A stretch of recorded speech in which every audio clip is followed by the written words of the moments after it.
동력, 글밭, 10월 12일 토요일, 촛불의 최후 통첩.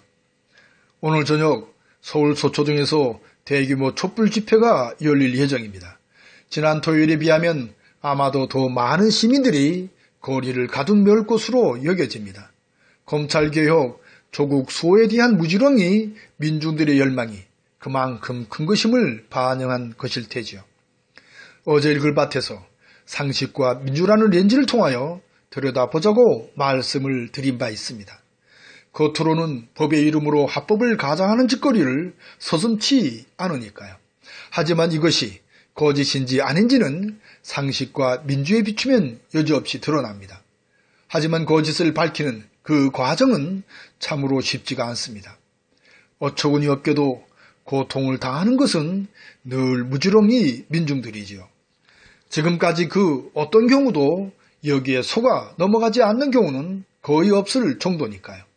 총칼이라는 무력을 쓴 것에서 보안대, 국정을 거쳐 경찰, 검찰, 사법의 힘을 이용합니다.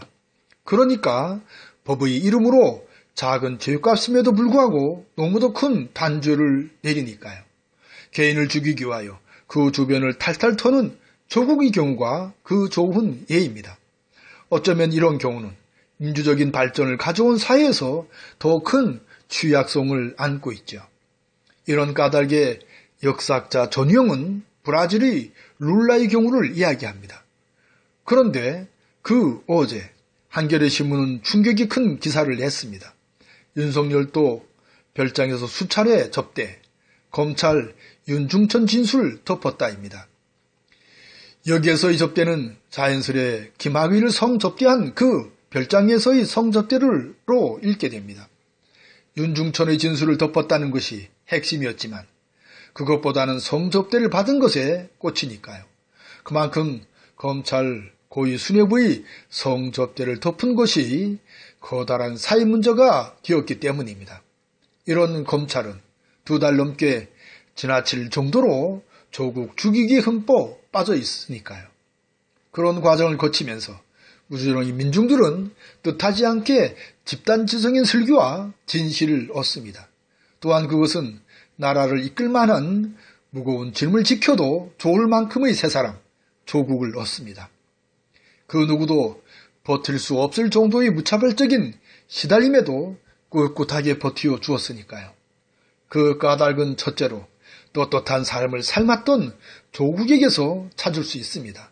둘째로 검찰의 지나친 몰상식, 비상식적인 행태에서 찾을 수 있습니다. 어떻게 하든지 조국을 사퇴시키려는 숨은 뜻을 어렵지 않게 눈치챌 수 있었으니까요. 이제 날이 밝았습니다. 촛불의 최후 통첩이 있는 날입니다. 검찰과 사법을, 언론과 방송을, 정치를, 경제를, 일본의 버릇을 바르게 고쳐야 합니다. 그 시작이 바로 조국을 지키는 일이기도 합니다. 조국을 버리면 이재명도, 김경수도, 문재인도 넘어질지 모르니까요. 그러면 민주양심 세력이 세운 촛불 정권도 무너질지 모르기 때문입니다. 이런 즈음에 어딘가에서 조국을 버리라는 개소리가 들려 다시 한 번 더 외칩니다. 조국의 삶이 나의 삶이요. 내가 곧 조국이기 때문입니다. 토요일 새벽은 어느덧 아침을 달리네요. 오늘도 고맙습니다.